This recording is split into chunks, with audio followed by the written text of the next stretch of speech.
Thanks everyone for joining the NZGDA and Deloitte today to present the R&D Tax Incentives webinar. Deloitte have kindly reached out to us to want to educate the game studios and game developers in New Zealand about what the R&D Tax Incentive is and how game studios can benefit. So they're here, they're kindly going to give a presentation. Please note that this is being recorded. If you have any questions or anything like that, we're going to be doing two types of questions. If you want to ask a question in the moment, you can write a question in the chat and the speakers from Deloitte might pick it up as they're doing their presentation. Otherwise, if you have more sensitive information or more specific details that you'd like to talk to them about, after the webinar, we'll have another Q&A session that's maybe you can go into a bit more detail, but that won't be in the recording. So if you do ask a question throughout the talk, know that it will be collected in the recording that will go up onto the YouTube NZGDA YouTube channel afterwards. So for those that have just entered, if you have any questions that are sensitive, please wait until the very end.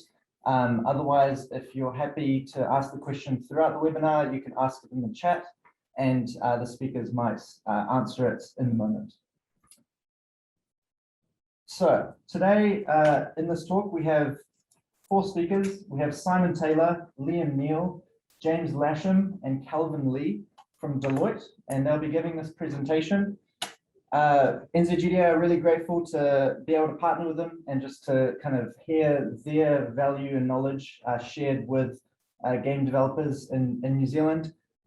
If you have any questions about the NZGDA or Deloitte, feel free to email info@nzgda.com or reach out to us via Twitter at NZGDA. We can help direct it to the right person. Otherwise, if there's any details given throughout this talk, feel free to reach out to them directly.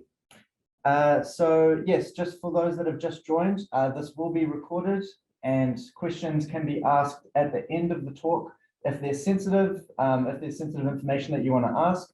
Otherwise, you can ask questions throughout, but it will be collected in the video that will be going out on the NZGDA YouTube channel.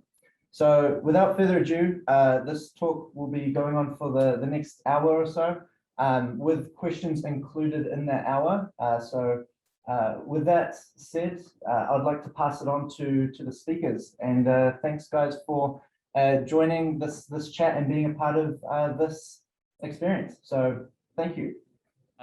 Yeah, good afternoon, everyone. Welcome to our R&D Tax Incentive webinar that we're explaining today. As Carl kind of mentioned, we're keen to share information on the R&D Tax Incentive regime. This comes as part of work that we do as part of a specialist team here at Deloitte that deals with R&D tax incentives. Have assisted a number of game developers and studios in this area.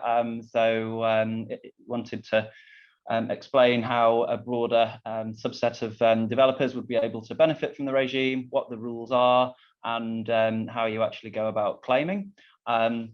I'm Simon Taylor. I'm a director based up in our Auckland office, joined with Calvin Lee, who has a technology expertise and focus in the R&D tax incentive regime in Wellington. We're part of a national team, so we've got Liam and James joining us in our Wellington office, and we have people all around the country that work on R&D tax incentives. What we're going to cover today is, first of all, an explanation of the rules. Before you roll your eyes too much, not focusing too much on the theory, but just trying to lay a bit of foundation and groundwork on what the core rules are. They're not very long, you'll be pleased to hear, so we'll just cover those basics.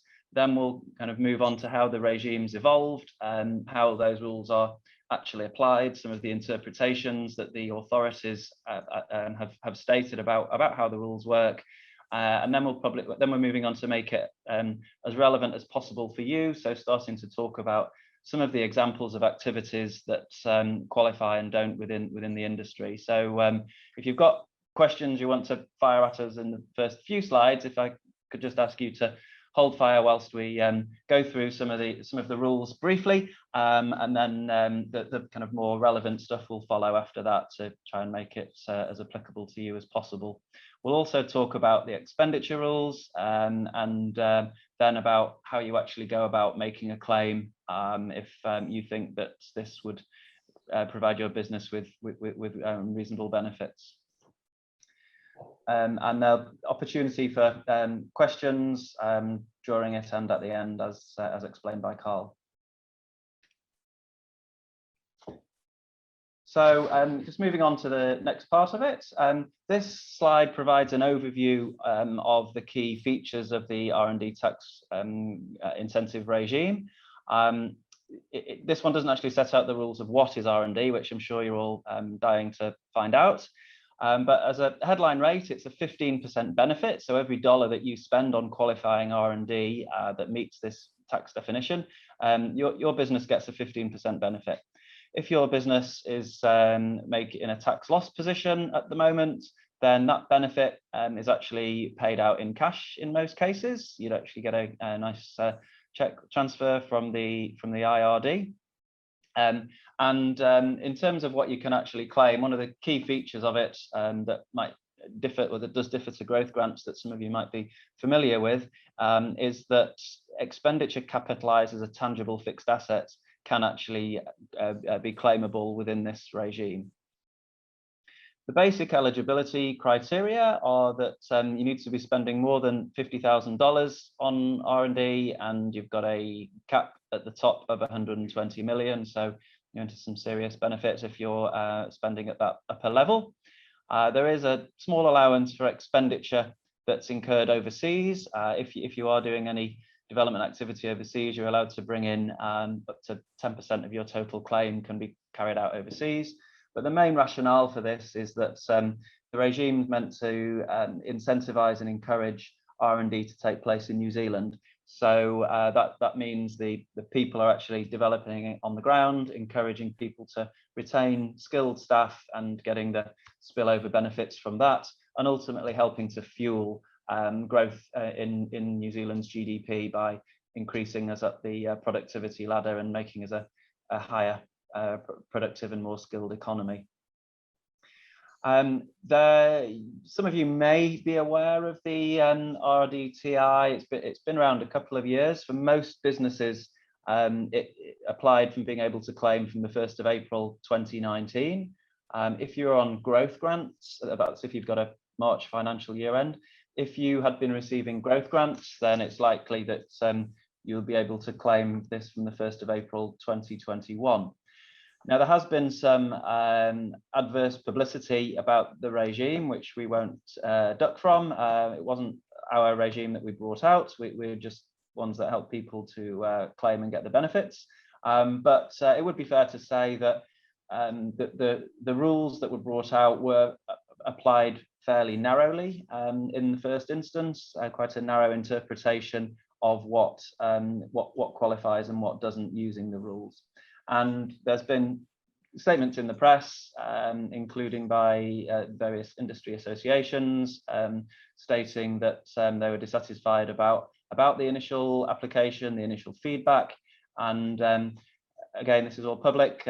Minister Woods has then made statements about making changes to the interpretation of the regime that will make the whole regime more favourable and accessible to all industries, but particularly including software development. So we're going to go through that kind of transition process with you in the later slides about what we mean by broader eligibility. So I would ask you to just park any preconceptions that you might have about this being a very hard to access regime. If you might have heard that. If you haven't, great. This is a open-minded education exercise. But if you have, then this will, using language released from IRD and Callaghan Innovation and MB, explain what this broader eligibility criteria is.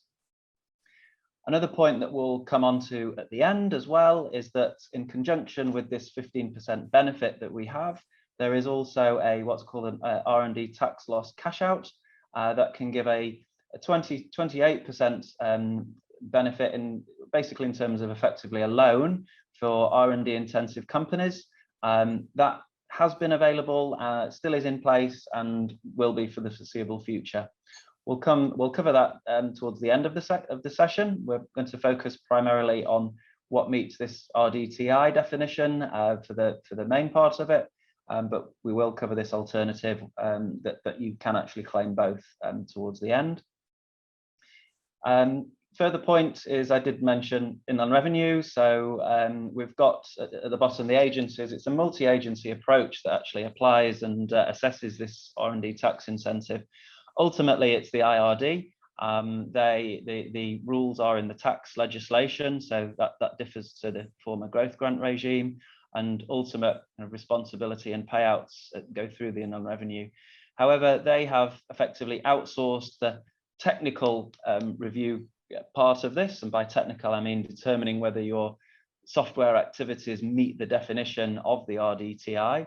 They've effectively outsourced that to what's called the core team within Callaghan Innovation. So they make those assessments. It's a different part of Callaghan that might be if you're receiving grants, your grant account manager. It's not them. It's a specialist team that reviews whether activities meet this Rdti definition, and that's solely what they do. They do that on behalf of Inland Revenue. Inland Revenue, their role is they're effectively the financial reviewer. So if Callaghan say, yes, we're happy that this meets the test, Inland Revenue would then look at the actual financial figures that you're actually claiming, checking that they meet the rules in the tax legislation for what you can claim that differ to the former grant regime, and they then would release payments once they're happy with that. Any ongoing changes to the regime, which since it came out, multi-agencies involved.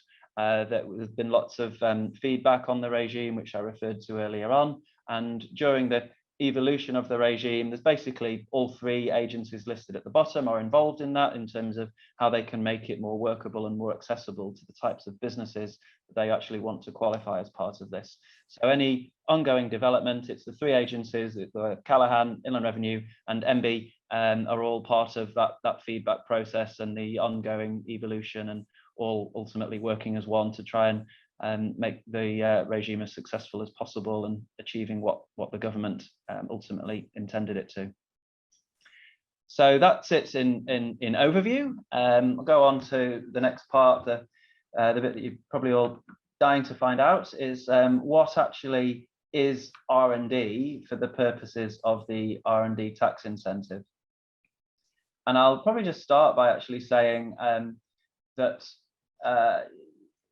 to a large extent, it probably doesn't fit your expectations of what R&D might actually be, in the sense that it's not blue sky research, and it's not necessarily coming out with a brand new product.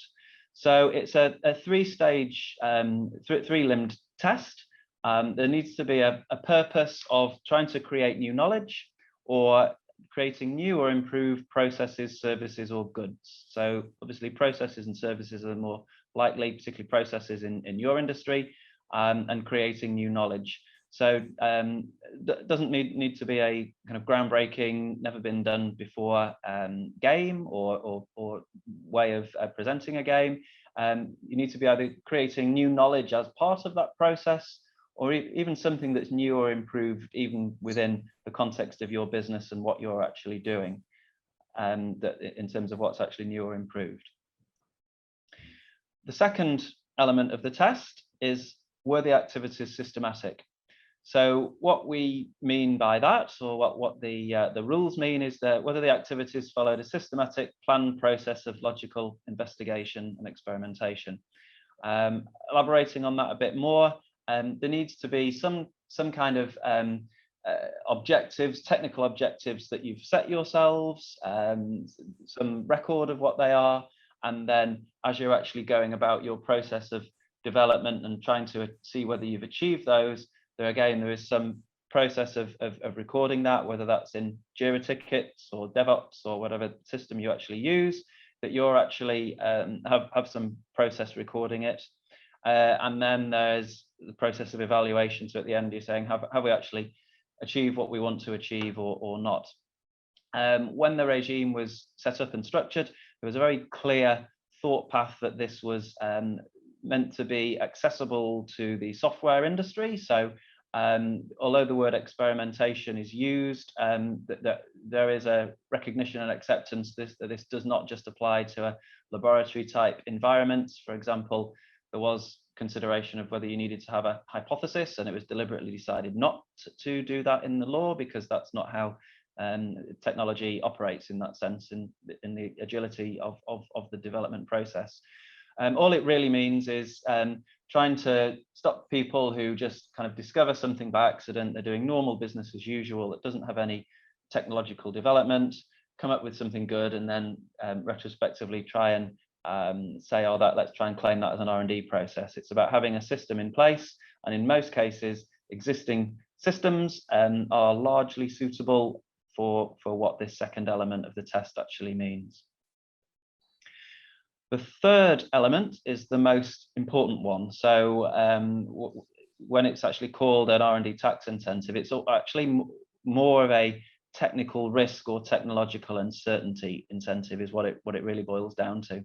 So what this actually means is, did the activities have a purpose of resolving scientific or technological uncertainty? And that's actually measured by whether there is uncertainty because the knowledge that's actually required to resolve it is either not publicly available, or it's not readily deducible by a competent professional in the relevant scientific or technological field. So what we mean is, you've got a problem, you've got an objective, the knowledge isn't readily available to actually help you achieve it, and either through yourselves being a competent professional and you actually knowing this, or you can't readily find the knowledge to actually achieve it. So that might be in terms of speed or definition. You can use real world constraints as part of this test. It's not an absolute black and white test. It's trying to achieve something within the particular technological constraints and boundaries that you've set. And either you don't know how to do this, or you've looked and you're aware what others do, recognizing that competitors will keep things a secret, and you might be aware how someone might have achieved something, you don't know how, and therefore the only way of knowing whether you can achieve something or how is to actually go through a process of development and experimentation and evaluation. So you've actually got to try something out to see whether it works, that's what this technological uncertainty concept means. So out of this whole part, that this is actually the most important part to bear in mind, and when we go through more specific examples shortly, it's really fleshing out what we mean by technological uncertainty for you and for your industry. The other elements of the test is this overseas element of the test that I referred to earlier. So primarily R&D needs to be undertaken in New Zealand, but yeah, there is a small allowance for overseas R&D. At the bottom right of the slide, we refer to supporting activities. So the three key parts that I've gone through are what's called a core activity. You can also claim a supporting activity. So what we mean by that is that the activities in and of themselves don't meet the key definitions. However, they are basically essential and necessary to actually achieve the core activities. So you only need one part of core that can allow you to bring in all these supporting activities. So a common supporting activity could be a test suite or method of recording results of what you're trying to do, say to measure speed. That recording methodology isn't of itself technologically uncertain, but it's absolutely essential to be able to determine whether you've resolved your uncertainty, and the whole or main purpose is for that. So we do have that kind of two avenues of being able to determine what's R&D and what's not. So that's probably the end of the kind of core explanation of what qualifies and what doesn't in terms of the activity test. I'll now pass over to Liam and James, who are going to cover largely areas of this revised guidance that I mentioned earlier on. So what they're talking about is is not our interpretation of it. It's Inland Revenue and Callaghan coming up with written interpretation, just to show you that this doesn't necessarily have to just be a groundbreaking game, but it's the components within that and how you actually get there. Cool, thanks, Simon. Hi, everyone. I'm Liam Neal, and I'm one of the senior consultants here in Wellington. James and I both work in the private team, but also work with our R&D tax team as well. So what I thought I'd just cover on this slide here is just sort of, as Simon was talking about earlier, was that really this is a test about scientific and technological uncertainty. And when the regime initially came in, what an STU was interpreted very narrowly, just by the way of the legislation being interpreted by Callaghan Innovation, who are reviewing the write-up part. So the first half of this slide is a direct quote from IRD's new guidance, which talks a little bit more about what is a scientific or technological uncertainty, which off the back of this makes it a lot more applicable for gaming studios and other software claims to start to think about putting something together. So what I wanted to firstly talk about was that, again, it's not always about the end product or the revolutionary groundbreaking outcome, but it is really important that we consider the path that we took to get to that result. And often those paths are what is uncertain, because we quite often know where we want to end up, or we know what the end result looks like, but it's uncertain as to how to get there. And to be able to demonstrate that is a really good way to be able to make this claim. So if we just sort of work through it top to bottom. So the words that IRD have used here is that obviously the adaptation of knowledge that you've got from a same or similar field, from some other sciences or technologies, the adaptation that to your industry may also still qualify as a scientific or technological uncertainty, whether that be through, from a game development perspective, through various algorithms and the rest. Carrying over those existing knowledge into your industry may give rise to a scientific or technological uncertainty. The other thing that I've talked a lot about is what is a constraint, because if you have a technological constraint that you need to overcome, you have uncertainty.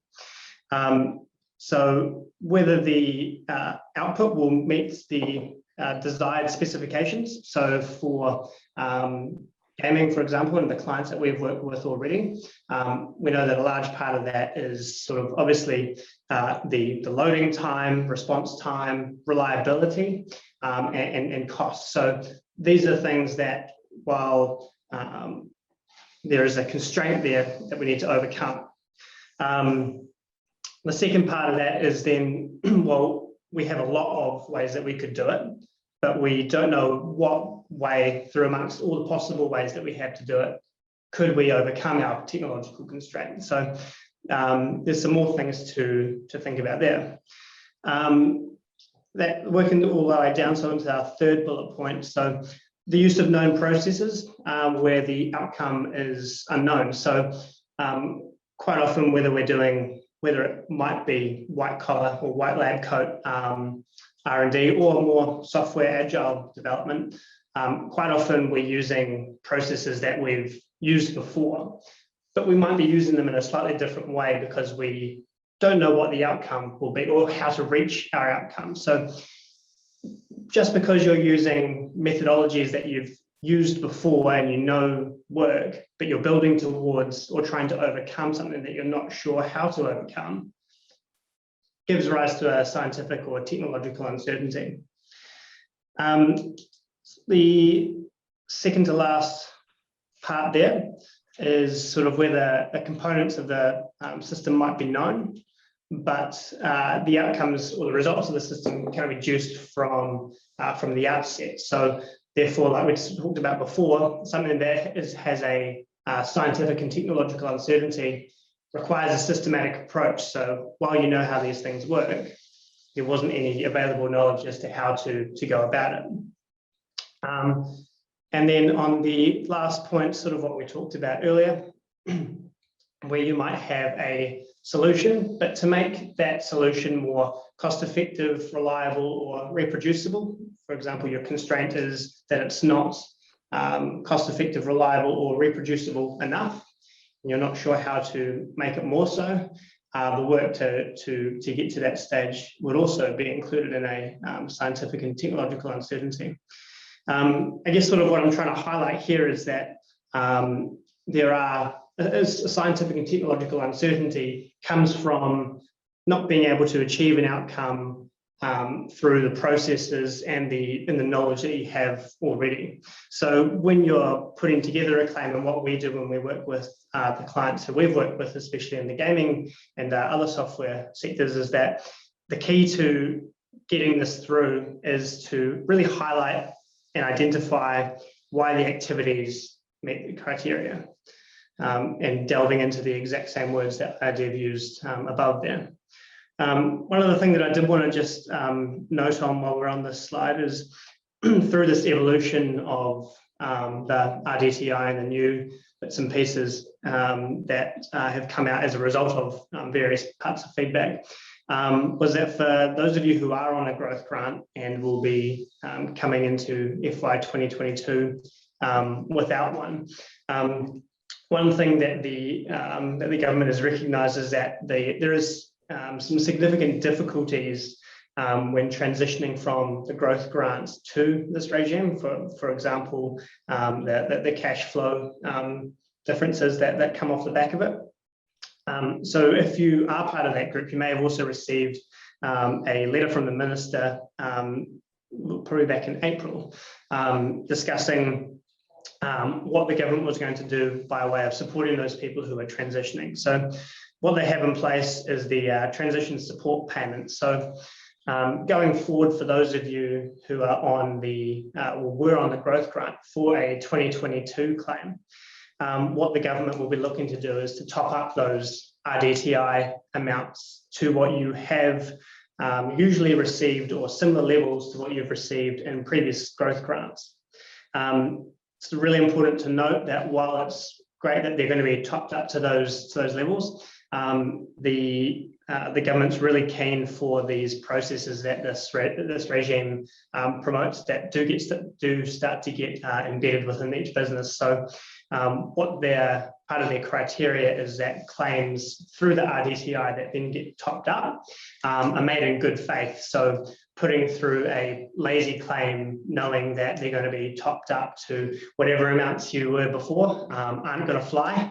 And so it's really important that the whole process is embedded into your application in order to get that TSP, because without that application in good faith, IRD and Callaghan may withhold payment altogether.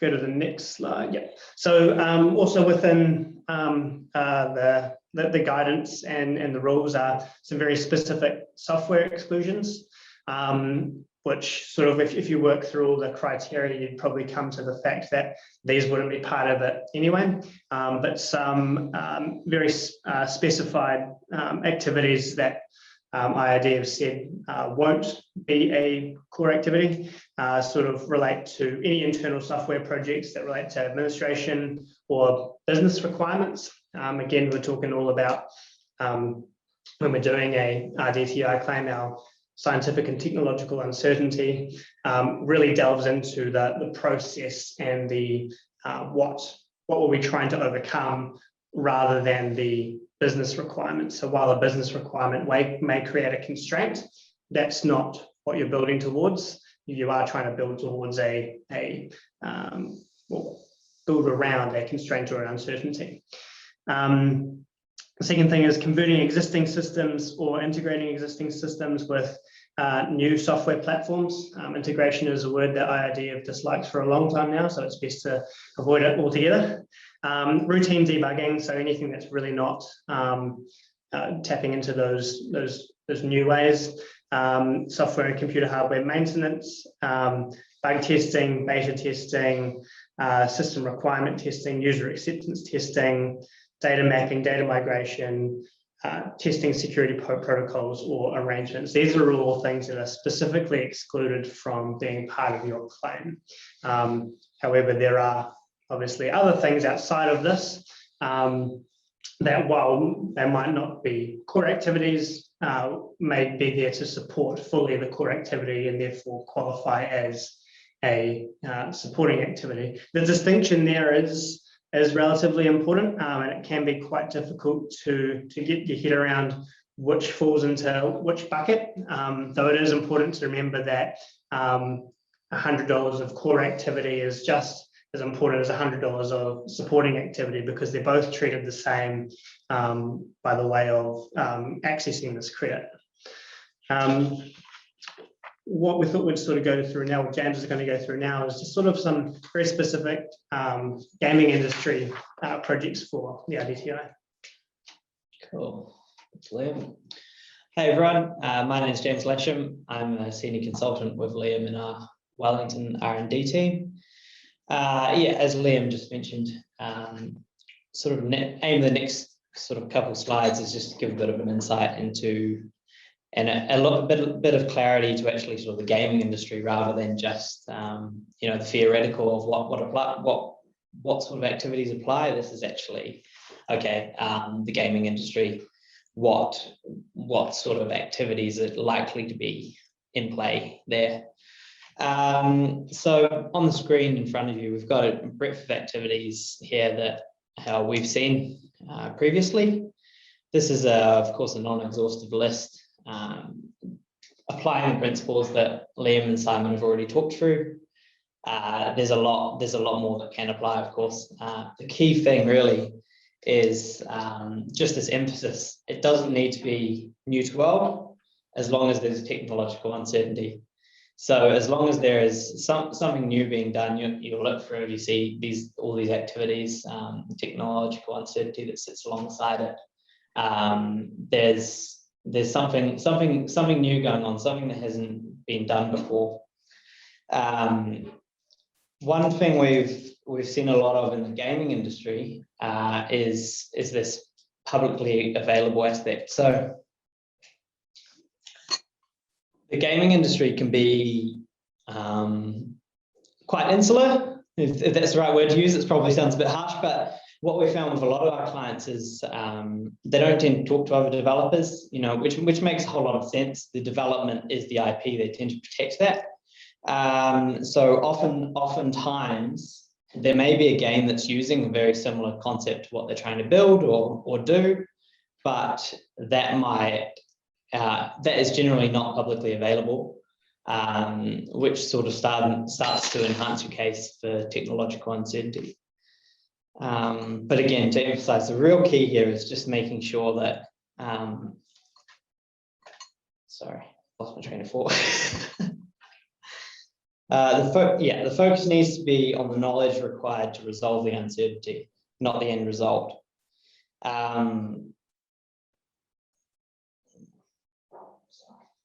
Yeah. If we'll jump onto the next slide and we'll run through the eligible expenditure. Cool. So there are 6 main categories for eligible expenditure for the regime. There's the R&D labour costs, the R&D contractor costs, materials consumed, overheads, and depreciation. So your labour costs and contractor costs, I kind of tend to view them quite similar. That's all the cost of actually doing that development work. Research and development, whether you're paying those people by payroll or via contractors, the people actually doing the work, that's the type of stuff that sits there.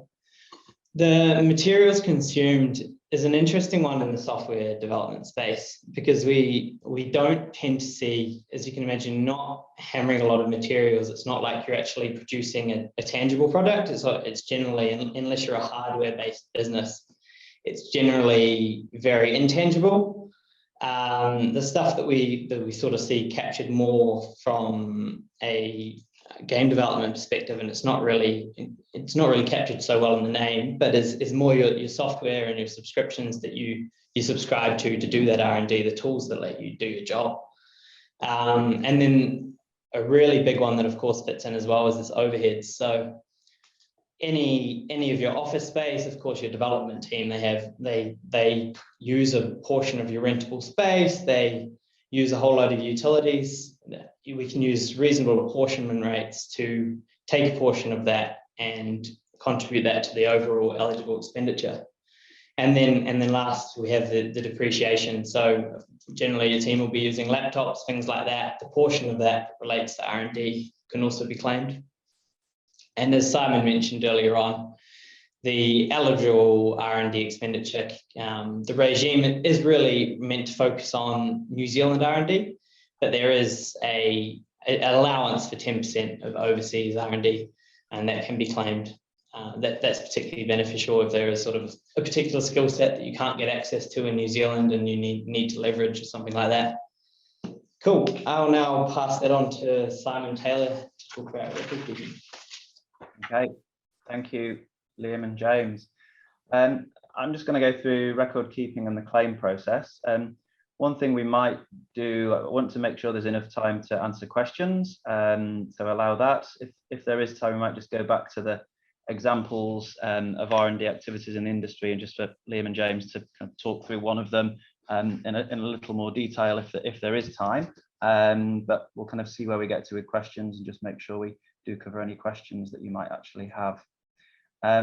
So you may be wondering what the record keeping requirements actually are to support this. So they need to be able to justify the activities are eligible and that you've actually incurred the expenditure on those activities. Doesn't mean that you need to create some brand new system specifically for the Rdti claim process. They just need to be maintained on a regular basis. Many cases, existing records or some minor adaptations are suitable. Jira tickets, Confluence, DevOps, things like that that actually are recording what you're actually doing. So there is a record to substantiate the fact that you actually did it.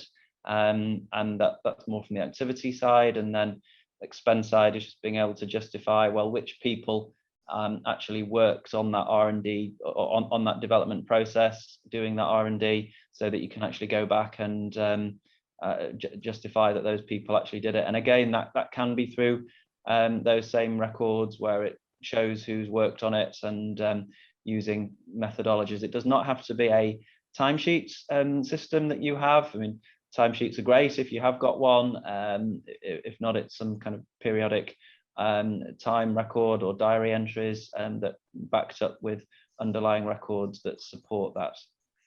And then in terms of recording the activities, any kind of objectives documents we find that are useful, trying to show what you're trying to do, approval documents are all helpful in that record keeping. These records don't need to be filed with the claim. They just need to be kept up your sleeve in case they're asked for. We don't see them asked for in every case, but understandably there needs to be some justification that you've actually done what you claim to have done before money is actually paid out. There's two ways of accessing the Rdti, general approval and significant performer. The most common one is general approval.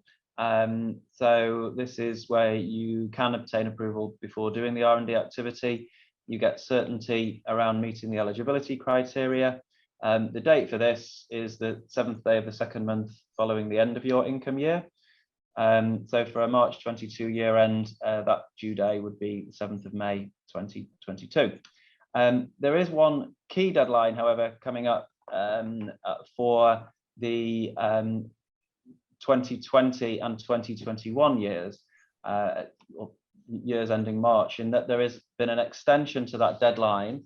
That means you can actually claim by 31st of August this year still. So there is a small window of opportunity to be able to claim for your years ending March 2020 and March 2021.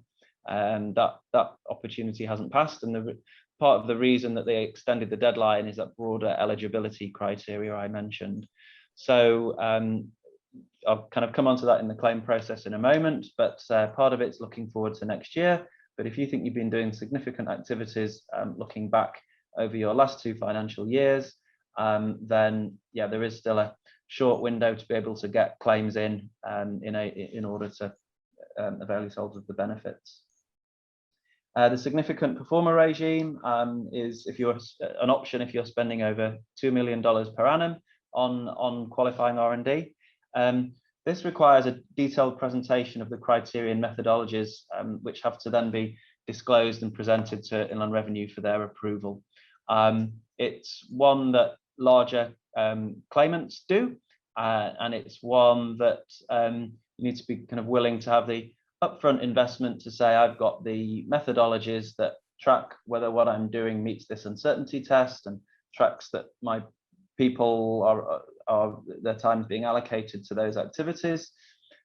That those are then documented, presented to IRD sign off on that. So it does require upfront investment, but the upside is you then don't have to do a general approval on a project by project basis, which is the first category that I've just gone through. This is kind of the timeline of what you're actually doing. So you seek in-year approval, or you can do it up to the 7th day of the 2nd month after year end. You lodge your R&D application, that then requires you to put the costing details in there for each project. Inland Revenue / Callaghan Innovation review that, and then you get the approval, and then you take any feedback from the claim process for future years in terms of how you apply that to your future year claims. In terms of when to claim, these are the deadlines I was talking about. So for your 1920 year end and 2021, August 21 is still available. And then future years, it will be the 7th day of the 2nd month following the end of your income year. These general approvals we talk about need to be done on a project by project basis. So that's a kind of group of activities that meet a common technical aim, group them together, and then the key, as Liam was explaining, is explaining why your activities meet those eligibility criteria. The better you do that up front, the stronger chance you've got of your claim being accepted and not having kind of protracted correspondence with the reviewer. It's really about getting a good claim in at the start, which then pays dividends in the benefits for your business. There's a few kind of appendices we've got which kind of go into a bit more detail, some of the points we've discussed already. Liam and James, you were just going to quickly cover that R&D tax loss cash out, and then we'll probably just pause for questions at that point. Yeah. So there was one of the first couple of slides. So and some of you may be aware of this already, and some of you may not. So there's a secondary R&D tax credit that is available too, but only for loss-making businesses. The definition of R&D is a little bit different. It actually falls under an accounting standard. The definition of it is much broader.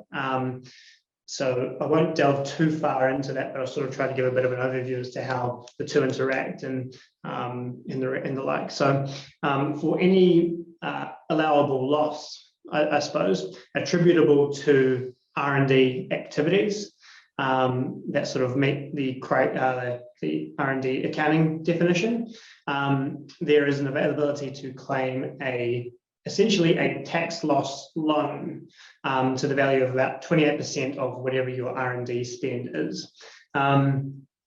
It's important to note that so if you were a loss-making business who does meet these criteria and also meet the criteria for the loss tax credit as well, you can claim both. So there could actually be a very sizable prize on the table. There is allowance for double dipping there. The reason it is allowance for double dipping is that the loss tax credit is effectively a loan in the sense that you are cashing out your tax losses early, so that you're actually going to arrive in profits earlier. When you arrive in profits and start to pay tax, those tax payments will go to be repaid to whatever loss tax credit you'd received up front. It can actually be a really useful cash flow tool. We've worked with it, especially for our high growth SaaS clients, some of which are game developers. It has been a really useful tool for them to actually help reinvest into their business early doors.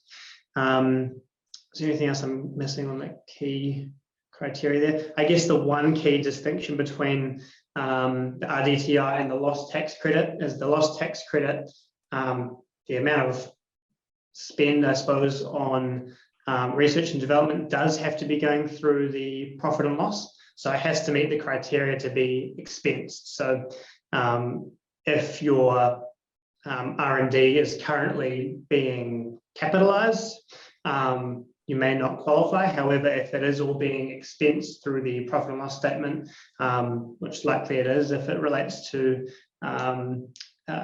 time of paid people, then you may be eligible for that one as well. Okay, thanks, Liam and James. So yeah, we'll just really take questions. I'll just go to the end of the slides, just for contact details for myself and a partner in the Wellington office. Just seeing if anyone has any questions they want to ask at this stage. Up there.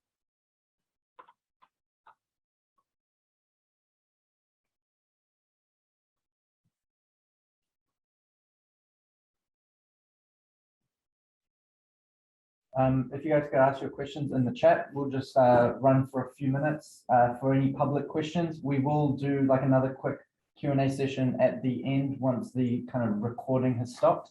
So yeah, there's some questions that's just come in, one from B. If you can write your questions in the chat, that would be appreciated, just to give the speakers a chance to answer every individual question. So I'll let you guys take that. I'll answer this first one if you like. So just to clarify, there's no difference between core and supporting rate. Yep, that's correct. So to have a supporting activity, you do first have to have a core activity. What actually happens, and so when you're doing your application, you have to explain your core activity, explain the scientific and technological uncertainty, explain the processes to how you went about resolving it. Then you also have to list your supporting activities. So that's the first part, which is your write-up. The second part, which is the costings, so the costings are presented as a total, but also as a split between core and supporting. However, the only number that you really need to be concerned with is the total number, because 15% of that is what your tax credit value is. So there's no real difference between what it is in terms of value to you.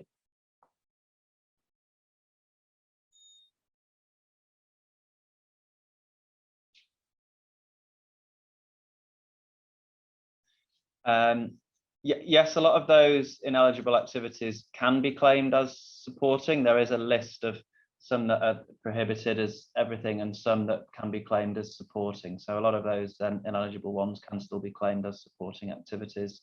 Some can and some are totally excluded.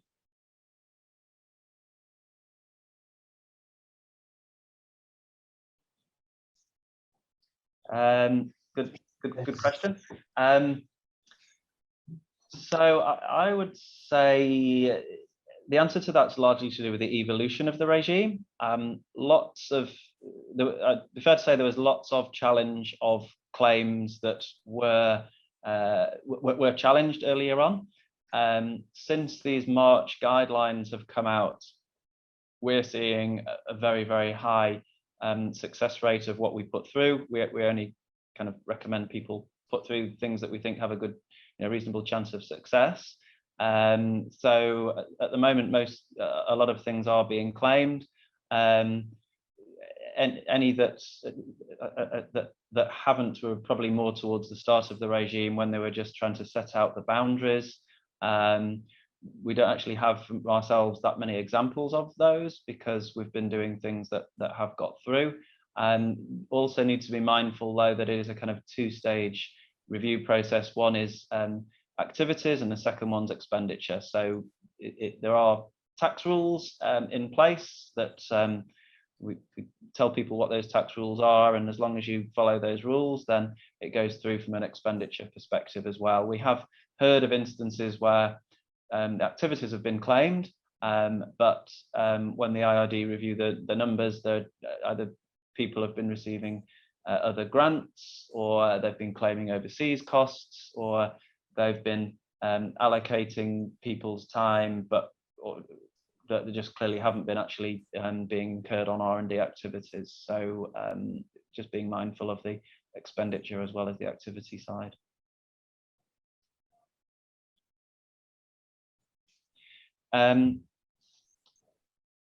The August deadline being extended, is that?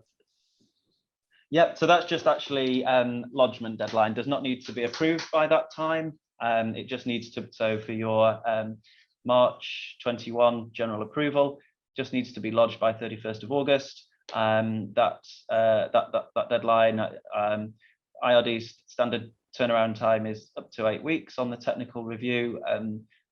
We've had a lot through earlier than that, but given the volume that's going in at the moment and will go in right up to the end of 31st of August, then there will be a bit of time for them to review that high volume, but I know their team is growing to review those. So answer to that is just lodgement.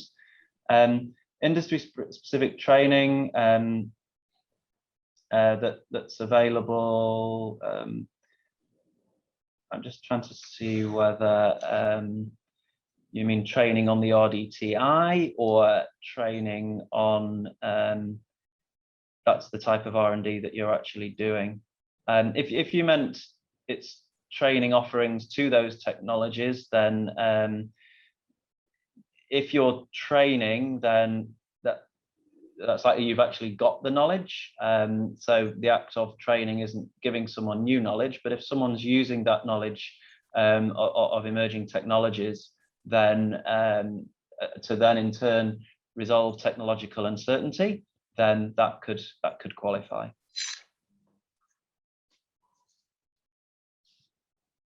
And the test is always whether it meets that uncertainty, not necessarily what the kind of empowering communities aspect is. It's always comes down to that three-stage test of creating new knowledge, systematic approach, and resolving scientific or technological uncertainty.